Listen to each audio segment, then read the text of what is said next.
Okay, so let's dive into a play where the courtroom becomes a battleground for ideas. We're talking about Inherit the Wind, an absolute giant of American theater.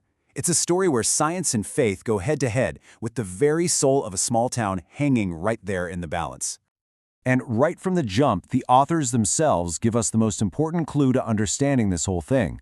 They're telling us, look, yeah, this is inspired by the real-life Scopes monkey trial from 1925, but don't get stuck there. This story is designed to be timeless. It's a mirror, and as they say, what it reflects could be happening tomorrow. So, let's set the scene.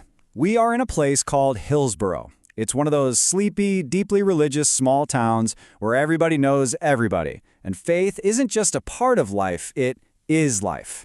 And this quiet little town is about to get hit by a hurricane of national attention. And here's the spark that lights the fuse. A young teacher, Bertram Cates, he does something that seems simple, but it breaks a brand new state law. He stood up in his classroom and taught Darwin's theory of evolution. You know, the idea that humanity wasn't created in a week, but evolved over millions of years. And that one lesson, well, it sets off an explosion. And this is a really key point the play makes right away.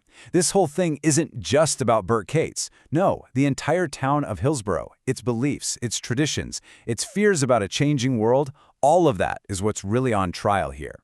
So what starts as this little local controversy just completely blows up.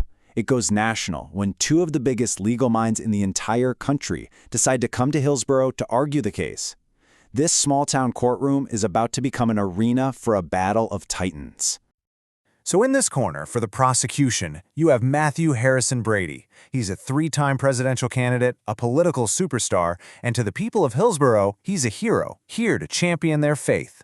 And in the other corner, you have Henry Drummond.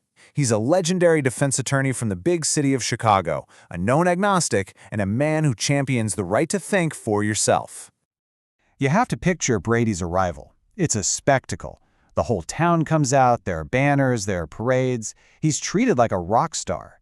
To them, he's not just a lawyer. He's the general leading a holy war against these dangerous, modern ideas. And then Drummond shows up, and his arrival could not be more different. He gets off the train alone, and the townspeople just stare at him with fear. He's the villain, the boogeyman from the city. They literally see him as the devil, coming to tear down everything they believe in.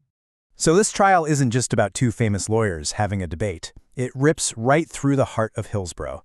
It turns neighbor against neighbor, friend against friend, and, in one of the most painful parts of the story, father against daughter. The stakes get incredibly personal, really fast. And right at the emotional center of this whole storm, there's a young woman named Rachel Brown. See, she's in an impossible spot. She's in love with Bert Cates, the teacher on trial, but she's also the daughter of Reverend Brown, the town's most fiery, unbending preacher. She's caught between her heart and her father, between love and what she's been taught is her faith. And the pressure on her is just immense. I mean, there's this absolutely chilling scene where our own father gets up at a prayer meeting and calls down damnation on anyone who supports Bert. Even, he says, if they are blood of my blood. He's talking about his own daughter. It is just brutal. So what does Brady do? He's absolutely ruthless. He calls a terrified Rachel to the witness stand, and then he takes these private, vulnerable conversations she had with Bert. You know, the kind of things you only say to someone you love and trust. And he twists them into weapons to use against Bert in open court. Things are looking really bad for the defense. The judge has basically banned Drummond from using any of his scientific experts. So it seems like the case is pretty much over. But Drummond, backed into a corner, pulls off one of the most brilliant, most audacious legal moves you can imagine. This is the moment. The whole play builds up to this. With no witnesses left, Drummond stands up and says he'd like to call an expert on the Holy Bible to the stand, and that expert is Matthew Harrison Brady, the prosecutor. The entire courtroom just erupts. So Drummond starts his questioning, and he's not attacking faith, not at all. He's attacking the idea that every single word of the Bible must be taken as literal, scientific fact.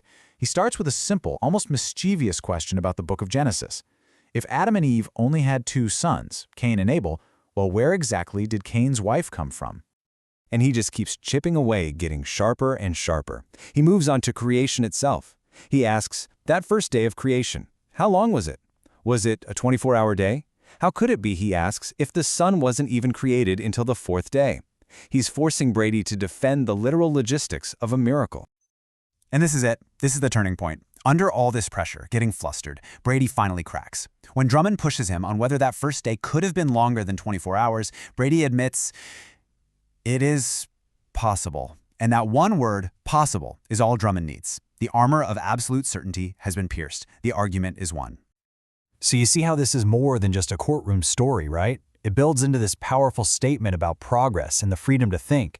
So why is it that we're still talking about this play so many decades later?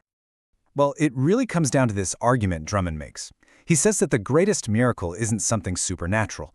The true miracle is the human mind's ability to wonder, to ask questions, to learn, and to grow. He argues that a new idea is more sacred and more powerful than any cathedral ever built.